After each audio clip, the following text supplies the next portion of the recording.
The following program does not necessarily reflect the views of the staff or management of United Cable of Scottsdale Limited.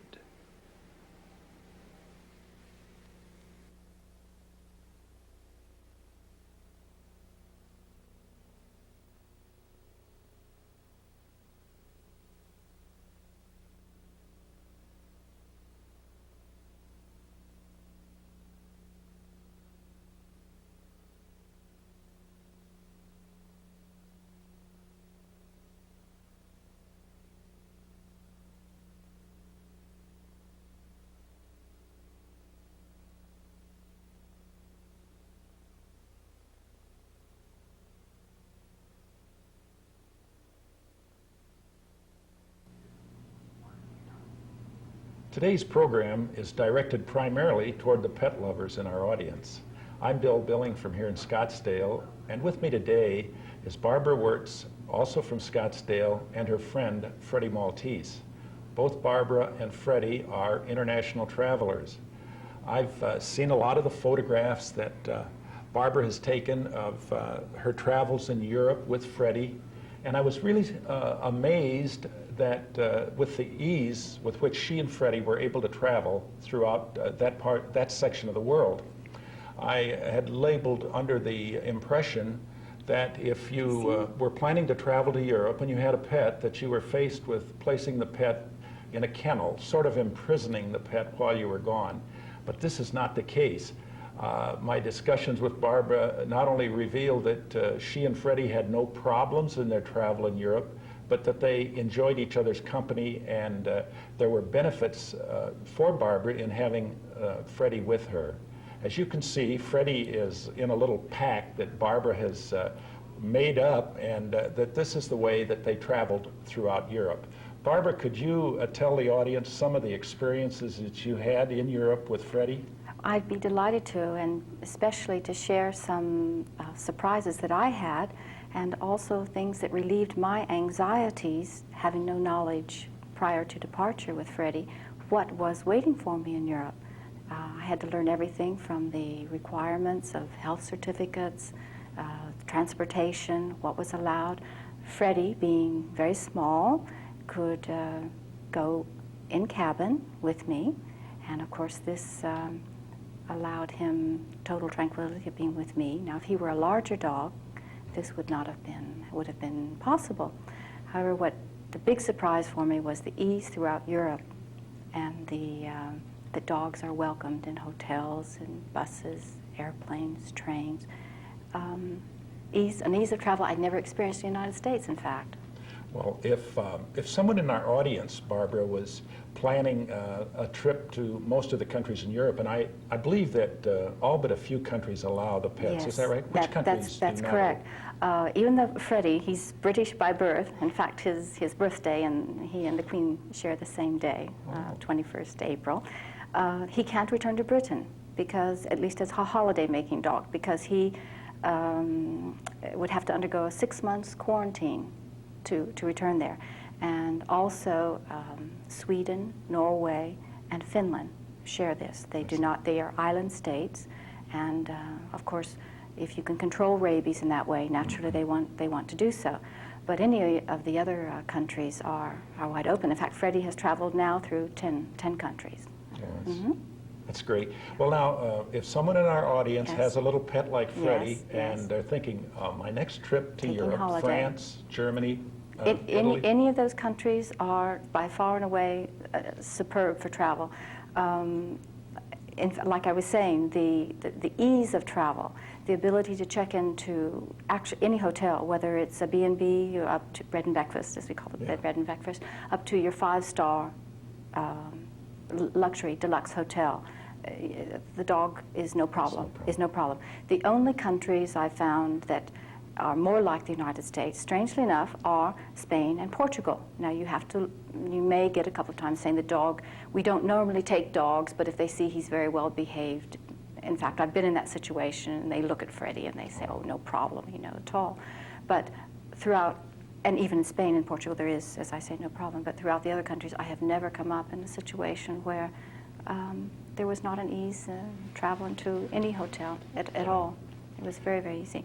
But what I would like to call to our audience attention is the need, before traveling, of obtaining the appropriate health certificate, which is a health certificate with rabies, guaranteeing rabies has been given not more than a year and not less than a month prior to departure. And then this is stamped by the Federal Veterinarian's office, and the dog is then ready to go. Well, Barbara, your health certificate for Freddie then was in effect Freddie's passport. Is that pretty much the way it is? That's correct. That's the dog's passport abroad, the health certificate. Now, on your airline flight over, you said there was only one pet allowed in the cabin? Yes, I was telling you about the fact that Freddie goes in cabin because he's small, and since there's only one dog in cabin per cabin, and of course the tourist area is divided up in 3, and then you have ambassador, and then you have the first class. So as you can see, if the particular day many dogs decide to travel, it's very important to get a reservation in on that. Some years ago, the dog was considered overweight, and some airlines perhaps still do that, but I've noticed that more and more airlines, rather than weighing the dog, weighing him in before the flight, there are some flat tariffs for travel, flat tariff for travel on some airlines. But Freddie has, every flight has been a star, and we've gotten absolutely wonderful treatment from TWA has been marvelous, Swiss Air, Air France. I mean, I could go on and on. There's many, Lufthansa, I think. But everyone Freddie seems to bring smiles to their faces, and he's just the star of the flight. I noticed that you have a little, carrying a little child's. What was this? Well, the idea came from, of course, seeing children being carried around on their mom's chest, and I've found a need of both hands and not having them available on occasion. And there's many times I haven't wanted Fred either on a particular street, or he's been tired when I've been out trekking around in the Alps and being small legs, even though he can go very far. It just dawned on me that that would be very useful. And a cousin of mine sewed up one, and we made a new one for me, and I call it the pet pack. You sewed up the leg holes. And on your trips, on the longer flights, the over water flights, Freddie actually is in your... No, he's not in that. That is very useful for like carrying him down corridors in streets. In the aircraft, that's good you brought that up. In the aircraft, he must be in a container that is put under the seat, so therefore you are restricted on measurements. I believe it's like 21 by 9 by 8. I'm not sure on that, but it has to be able to go under the seat for takeoff and landings. He has, on all the airlines I mentioned, he has been able to be out on the floor, and of course all the passengers, always an abundance of fellow passengers who come by and want to help babysit him while I make a trip to the bathroom or something like that. But after the plane takes off, yes, you can pull him out from under the seat, and he can carry on just like you were in your living room. Yes, although I do know people who will purchase a seat for the dog who can do that. Yes, they can do that too. But I think it's also important to note that if it's a larger dog, and of course many larger dogs do travel, they do go cargo, and then it's important to have a carrying cage that is big enough for have plenty of room to stand up and turn around and have his favorite toy. And most dogs make the trip very comfortably, have a good nap, probably arrive more relaxed in Customs Hall than their persons do after the trip. And anytime we've ever arrived, all the customs officers have this huge smile, and they say, welcome Arizona dog, the dog.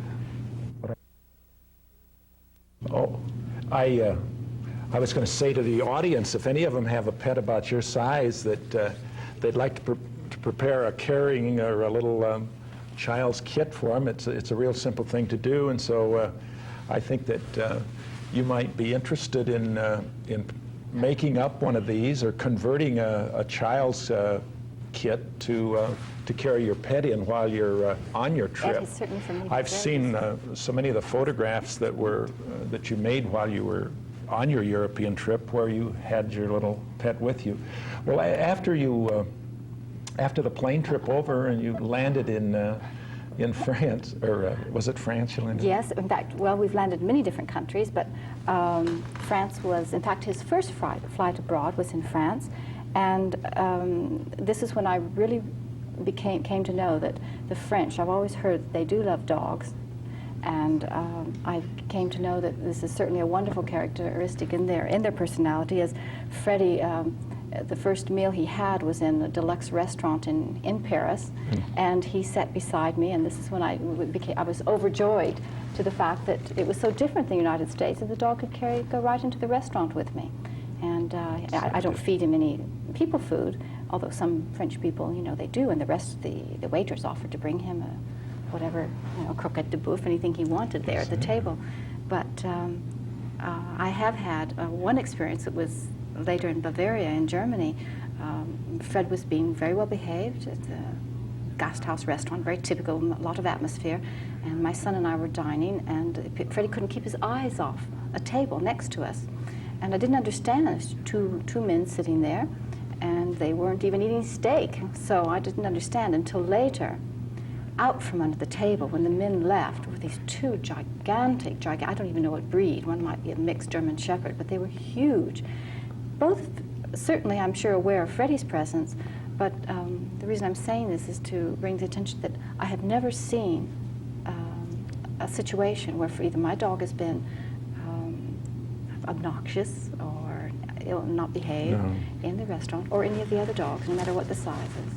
Well, that seems unusual to me, that the behavior of the dogs, all of them then in Europe, is very good. And very in good. fact, at first I was a little worried about Freddie, even though I think he's a fairly well-behaved dog.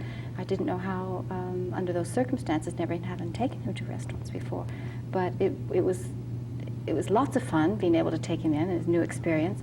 And as the more that we have traveled, the more that I have seen that it's such a very common occurrence that the only thing I can think of is that the dogs do it since they're pups and are very well behaved. But you weren't the only one in the restaurant with a dog. And that's it's common. very, very easy to meet people, and I think that's one of the things that I would say about traveling in Europe with a dog, is that you're even taken for a native. People will come up and ask you the time. And even though I do speak French and Spanish, but I've been throughout Germany on many occasions, and I've had people come up and ask me the time, and of course, unfortunately, I can't help them out too well. It was because of Freddie, yes, because they think that by walking the dog and having a dog that I must live down the street. Exactly. Yes. Do you think that you were more accepted by the, say, the French people? Oh, or the definitely. I think the French have a reputation, perhaps, of treating maybe Americans in particular, or just foreigners in general, without extreme hospitality you might find, say, in Spain or some countries like that. But I have found that the dog has bridged that gap, and where, yes, it has, definitely. And they either feel there is a rapprochement there that because of the dog, and I've had both men and women alike approach me wanting to ask about the dog and that sort of thing. Of course, fortunately, I can talk to them because I do speak French. But even without that, they try to speak English to be able to talk about the dogs or their dogs and my dogs. Well, they figure an American that brings their little pet is not an ugly yank. Is that it? The French love, as a nation, do love their dogs. Oh, that's nice. They really do. And I can't say that the French are the only. I mean, I know that I've heard about that, but it would be very hard for me to say which country does love dogs more. It would be very hard for Freddie to say too. Yeah, I know we had a discussion a few days ago of some of your experiences. I remember you told me one time you went into a French restaurant, and maybe you... Oh, the two poodles. I was telling you about this is a restaurant I had gone into, and a lady came in with her two dogs, and she must have been very well known because the waiter immediately brought out two plates, set them under the table, and her two little dogs went under the table, as if they did this every evening. And they were waited on. The dogs were waited on just as if they were a client. You know, well, they were a client, I suppose, in the restaurant. Also, I'd like to mention, this is a bit off the topic of what is needed to go to Europe with a dog, but in France they have something called the Week of the Dog, and many dog shows take place during this week. And many of the restaurants will offer a special. If you go in and dine and bring your dog, they offer a special menu and special plate for your dog, which normally isn't offered. So that it is carried to extremes in some cases. But it is important, I think, for people to know that are going to travel that the health certificate, as far as requirements, is of course a prerequisite number one, and two is to get all the information necessary from the consulate or the embassy, because even though in general, it's very similar, the requirements. But just in case something has changed, that's very important to make that contact. Also to contact the airlines, make the reservation so you're not disappointed in the day you want to travel and if other dogs are traveling. And just to be made aware that it's so easy to have that, to take the travel, that the dog doesn't have to stay in the kennel ever. He's welcome in all hotels, restaurants, trains, buses, Is that boats. right? So any of you in our audience who are planning a trip to France or some of the European countries, you may find that you're more acceptable if you do bring your pet with you. You take them to the restaurant, you take them to the hotel, the buses. Yes. The trains. That's right, everywhere. Everything. Now, on the bus, I found that's why my pet pack has been so convenient, because on trains and on buses, they do require, many times they do require, if someone who's on duty does require it, many times I've been on and no one has said anything, they do like to have your pet in a container. And I have found that the pet pack has always been okay, and if I'm just on a shopping trip, I have found that the pet pack, I can roll that up and then put it in my purse, and I'm not carrying about shopping a container with me that usually one might have to carry to put him in.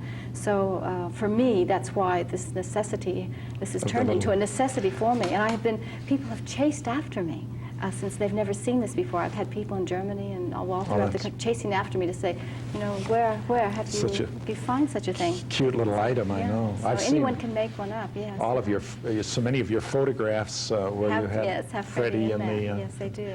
I was wondering, you mentioned that you could take your pets into the restaurants and they eat scraps, obviously, in there, or you could order food. I don't give them the scraps, and you're getting to an area that's very important. One of my extreme concerns prior to departure in my first trip was, what do I feed him? Do they have dog food similar to mine? Is the balance, is it a balanced food?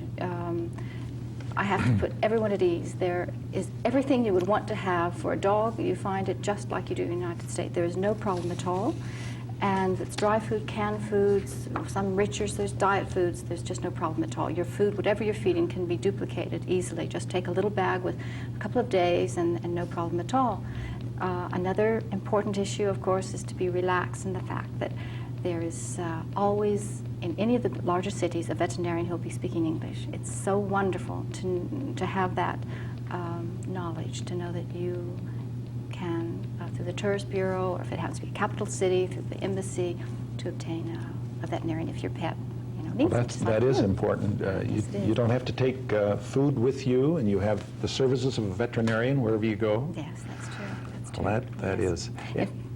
I was going to say that one particular, thank goodness Freddie hasn't needed, but one occasion he did over the years need to see a veterinarian, and this was in Vienna.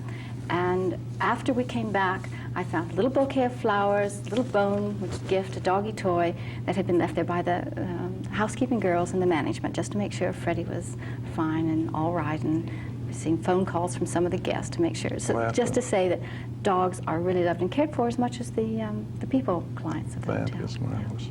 And Freddie enjoyed the trip. He didn't get ill, or no. He's never had a problem with air travel or sea travel in the little boats. However, any veterinarian, of course, could prescribe something if the dog does have that problem, and of course that usually tends just to make them sleep a bit on the voyage. How long on your trips to Europe? I guess that they were a vacation, but maybe business trip. Yes, part is pleasure. I have a son in school in Europe, and I market for hotels. I market for my father's hotels abroad. We're hoping, of course, this will be a good year to have foreigners come and spend their hard-earned cash with us here in the United States. Sure. But you were there for an extended period of time with Freddie, and no problems. And he went everywhere, some of the offices, because straight away I found that many business people, especially entrepreneurs, people with their own businesses, when you go in, there'll be a dog actually in the office. They'll take a dog to work. So I have to say it's a whole different, the dog's life in Europe is not comparable to our dog's life in the United States. I mean, you might want to use the French term, the vie du chien. What is it? The vie du chien. Vie du chien is what the French call it, and it's certainly, it's a very positive phrase rather than sort of a negative phrase of dog's life that we have. That because translates the dog's life. the dog's life, but with a very optimistic connotation, because they live a fairly good life over there. Well, that's great. Freddie Yes. thinks so. Isn't that true, Freddie? You have anything else to say? Huh? Well, and you're, I think that primarily with speaking here at the audience today, I'm sure that I feel certain that some of them were like I was prior to meeting you, that it was next to impossible to take your pet with you. I was just wondering of other questions that might come up. It seems like you've answered most of them. Well, I think that the very important questions, at least that I had, and that I was very concerned about, was the food, the veterinarian being available, how I would be received, what I must do prior to departure, and knowing that it was the ease with which the airlines, at least as I say, the airlines that I traveled, I can highly recommend TWA and Air France and Swissair. They're superb, absolutely superb. In fact, one time I was upgraded just because I had a dog. My ticket was upgraded, yes, from tourist to ambassador, just because Fred was along. So there are benefits. How could that, or what happened to that?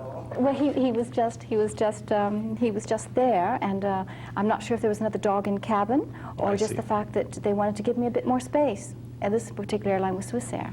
And so I got a bit more space because of Freddie. So because you had your pet with you, you profited from it. And yes, sir. It appears that from your observations, it appears to me that that the American that takes their pet is held in higher esteem by the Europeans. That is true. That is true. They feel that if you like dogs, you can't be all bad at all. That's true. I can like you, Freddie. Yes, he likes Bill. Yes, he does. And Freddie loves to give kisses, and he likes girls. Good, good. Well, Barbara, do you... Well, I'd like to show our guests some of Freddie's photos from his photo albums. That's right. Freddie has an album, doesn't he? He has an album. Yes, he does. And I wondered if any of the people in the audience, if they had questions to ask you, that they could call the RSVP office in we would try to answer any questions that I haven't. Scottsdale at the Senior Citizens Center, and if they had a specific question, you'd answer it for them. That I haven't answered here, I'd be delighted to. Sure, if any of you wanted to. And then Freddie has got a series of films or of clips of some of his experiences in Europe. Shall we take a shot of you now, Freddie? Huh? Okay. Do that? That's wonderful. Yeah, we do that. You want to give Bill a kiss? Okay. Give Bill a kiss. Kiss. Kiss.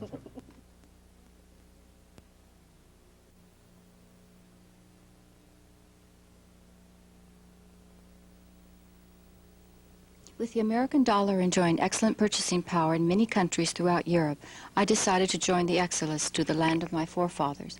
Well, not exactly to my recent forefathers, since they are English, and I'd have to do a term of 6 months in the quarantine pen before ever getting to step on British soil. So as much as I would love to have sampled English cuisine, run through Hyde Park, had an upstairs ride on those bright red buses, and maybe even a visit to the Queen and her corgis, the continent holds more than enough excitement for this Maltese. After months of travel, including the plane, the train, the boat, car, and bus, through many countries, I decided that this sort of international travel might appeal to some fellow four-legged friends and their persons back home. Adventures in foreign lands with wonderful parks everywhere you turn, the gastronomical fun of trying international cuisine and typical regional dishes. All the countries have a choice of doggy dinners, canned and dry, that make your mouth water. European dogs take their owner for walks much more often than their American counterparts. The possibility for making new friends and thus gaining closer understanding between breeds is in itself an excellent reason for applying for a passport.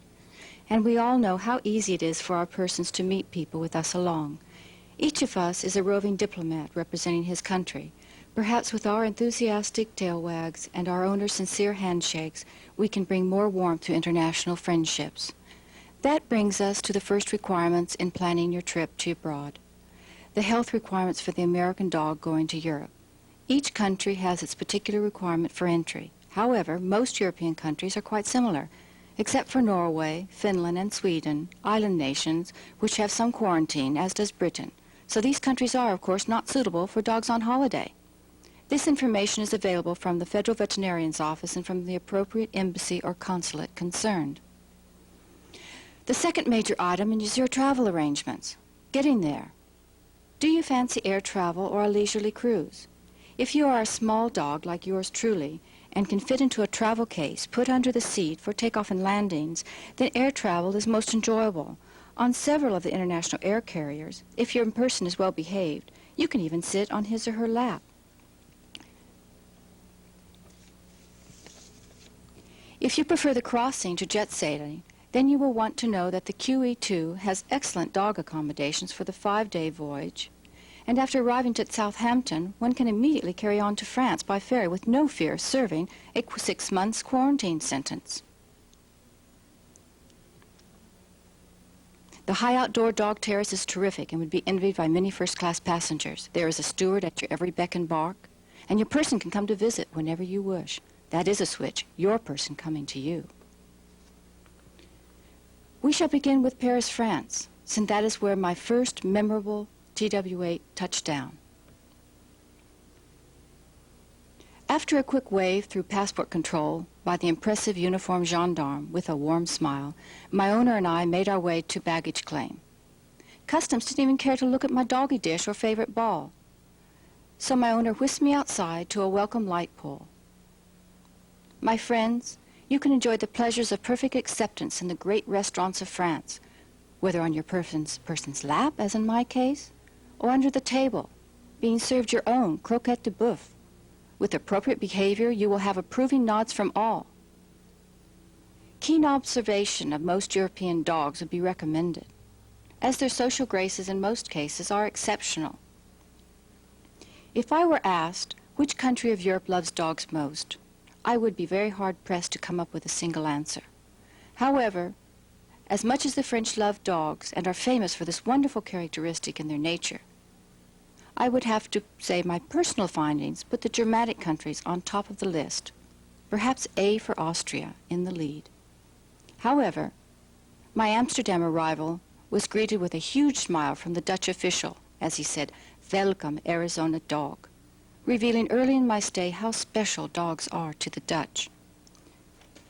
So, I suppose the answer to the question would be that every country, in its own special way, responds with smiles and warmth to us four-legged travelers.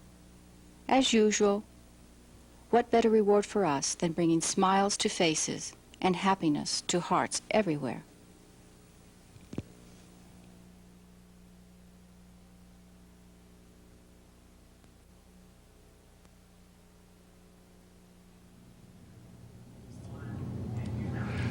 Barbara, I've certainly enjoyed speaking with you today, and Freddie, I'd like to ask Freddie maybe one little question. Freddie, did they have fire plugs in France and Germany over there? Fire hydrants?